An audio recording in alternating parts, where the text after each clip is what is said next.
I still remember the exact moment my world shattered into 1,000 silent pieces. It wasn't loud. There were no screaming matches or slammed doors. It was quiet, devastatingly quiet, the kind of silence that presses against your chest until you can't breathe. My name is Alina for 12 beautiful, fragile years. I was Alina Voss, the woman who built an empire with the man she loved more than life itself. We started with nothing but dreams and late-night promises whispered over cheap coffee in our tiny one-bedroom apartment. Alexander and we were supposed to be forever.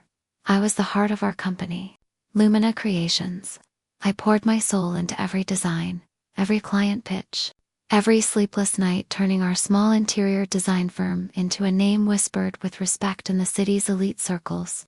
Alexander was the face, charming, confident, the one who sealed the deals with his effortless smile. People said we were the perfect team, the perfect couple, the perfect story, but perfection, my dear listener, is often just a beautiful lie waiting to be exposed. That morning started like any other. Sunlight filtered through the floor-to-ceiling windows of our penthouse, overlooking the glittering skyline. I stood in the kitchen, humming softly as I prepared his favorite breakfast, avocado toast with a hint of chili flakes, exactly the way he liked it. Our daughter, little Sophia, who was only 7 then, was still asleep upstairs, her tiny hand clutching her favorite stuffed bunny. I had no idea that by evening, everything I held dear would be ripped away. Alexander walked in, adjusting his tie, looking every bit the successful businessman. His eyes met mine, and for a split second, I thought I saw something distant, cold, but I brushed it off. He'd been working so hard lately. The pressure of expanding Lumina into new markets was weighing on him. I told myself I just needed to support him more. "Morning, love," I said, sliding the plate toward him with a warm smile. "Big meeting today." He nodded, barely looking at me. "Yeah, the investors from Horizon Group. This could change everything." I reached for his hand across the marble island. "We've built this together, Alex. Whatever happens, we're in it as a team, always." He pulled his hand away gently, almost too gently, and gave me that practiced smile. Of course, Alina, always, but what I didn't know that day was that always had already expired. The hours passed in a blur of client calls and mood boards. By afternoon, my best friend and business partner, Maya, stopped by the office with coffee and that knowing look she always had when something felt off. "Alina, you look exhausted. When was the last time you took a real break?" she asked, concern softening her voice. I laughed it off. "Breaks are for people who aren't building legacies, Maya. Besides, Alex needs me focused right now." She hesitated, then leaned in closer. "Have you noticed anything different about him lately?" "He's been distant even with me during the board meetings." I felt a tiny crack form in my chest, but I sealed it quickly. "He's just stressed. We all are." That evening, I decided to surprise him. Sophia was with my mother for a sleepover, so I picked up his favorite wine and headed to the office after hours. The security guard nodded at me with a strange, pitying look I didn't understand at the time. The elevator ride up felt endless. My heels clicked softly against the marble floors as I approached our shared corner office. The door was slightly ajar. Soft laughter floated out his laughter, mixed with a feminine voice that wasn't mine. My hand froze on the door handle. I pushed it open slowly. There he was, my husband, the father of my child, seated on the edge of his desk, his arms wrapped around a woman I recognized instantly. Lila, our newest senior designer, the one I had personally mentored for the past 6 months. Her blouse was unbuttoned, his tie loosened, their lips inches apart. The wine bottle slipped from my fingers and shattered on the floor, red liquid spreading like blood across the pristine white tiles. They both turned. Alexander's face drained of color. Lila's eyes widened in shock, then quickly shifted to something colder. "Almost triumphant, Alina," Alexander stammered, standing up so fast he nearly knocked her over. It's not what it looks like." I stood there, frozen, my heart pounding so loudly I thought the entire building could hear it. The woman who had helped build his dreams, who had sacrificed her own ambitions time and again to lift him higher, was now staring at the ruins of her life. How long? My voice came out barely a whisper, broken and trembling. Lila smoothed her hair and gave a small, pitying smile. Long enough that he doesn't look at you the same way anymore. Alexander shot her a warning glance. But the damage was done. The words sliced through me like shards of glass. I didn't scream. I didn't cry in front of them. I simply turned around, my legs moving on autopilot, and walked out. The sound of my broken heels crunching over the shattered wine bottle echoed behind me like a funeral march. That night, I sat alone in our massive penthouse, surrounded by photos of a life that suddenly felt like someone else's dream. Sophia's drawings on the fridge, our wedding picture on the mantle, everything mocked me. I thought the fall would end me, that this betrayal would be the end of Alina Voss. But something deep inside me, something fierce and quiet and unbreakable, whispered back, no, this is only the beginning. The days that followed were a haze of pain so deep it felt like drowning while still standing upright. I moved through our home like a ghost, smiling for Sophia's sake while my insides twisted into knots. Every time Alexander tried to explain, his words felt like poison honey, sweet on the surface, deadly underneath. I made a mistake, Alina. It was just stress. Lila means nothing. You're my wife. The mother of my daughter. We built this life together. But every I'm sorry rang hollow. I saw the texts later, hundreds of them. Late night messages, secret weekends when he claimed to be on business trips. Promises to leave me once the company was stable enough. Lila wasn't just a fling. She was the woman he had been emotionally investing. And while I carried the weight of our family and business, the real knife twist came one rainy afternoon when I sat down with our lawyers and financial advisor to review the company documents I had naively trusted him to handle. Lumina Creations, the company I had founded, with my own designs, my own vision, my own tears, was no longer mine. Not really. Through a series of clever legal maneuvers I had signed off on during trusting moments in our marriage, Alexander had restructured everything. Majority shares were now under his name, and a holding company tied to his family's old money. My name appeared only as a minor partner. The penthouse, joint, but with clauses that favored him in separation. Even my personal savings had been funneled into joint ventures I barely understood at the time. He had planned this. Not just the affair. The quiet, systematic stripping away of my power. When I confronted him that night, Sophia safely asleep upstairs, the mask finally slipped. You were always too emotional for business. Alina, he said coldly, pouring himself a drink. I did what was necessary to protect our future. Our daughter's future. Lila understands the vision. She doesn't cry over every little thing. My hands trembled as I clutched the documents.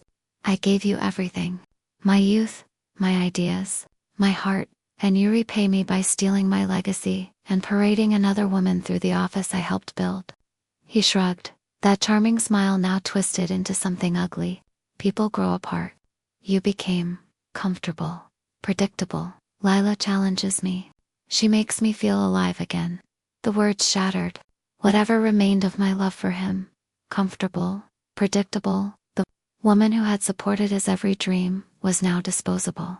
Maya was the only one who saw me break completely. She held me as I sobbed in her small apartment, away from the glittering lies of our penthouse. He's freezing me out of decisions. Maya, clients I nurtured for years are being redirected to Lila. He's telling them I'm taking time for family. My name is being erased from projects I poured my soul into. Maya's eyes hardened. This isn't just betrayal, Alina. This is calculated destruction. He wants you broken so you won't fight back. And for weeks, I almost let him win. The pain was so consuming, I could barely get out of bed some mornings. I questioned everything, my worth, my choices, my ability to ever trust again. Nights were the worst. I would lie awake replaying every tender moment, every I love you, wondering which ones were real and which were just steps in his long game. Sophia started asking why Daddy wasn't coming home for dinner. Why Mommy cried in the bathroom when she thought no one was listening. Children sense everything, don't they?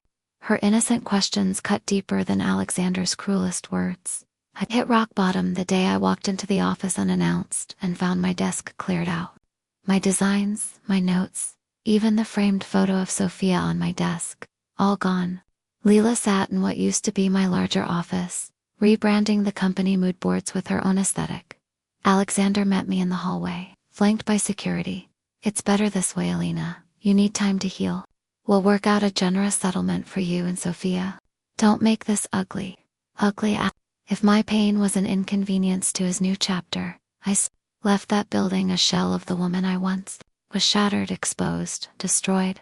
But in the deepest part of that darkness, something shifted. The tears stopped one morning.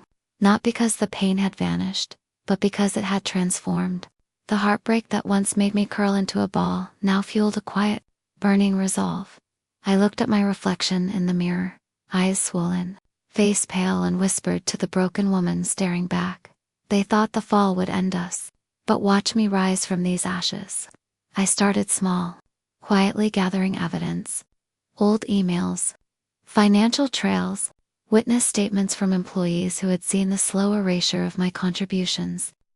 Maya stood by my side, helping me connect with a sharp divorce attorney who specialized in high-net-worth betrayals.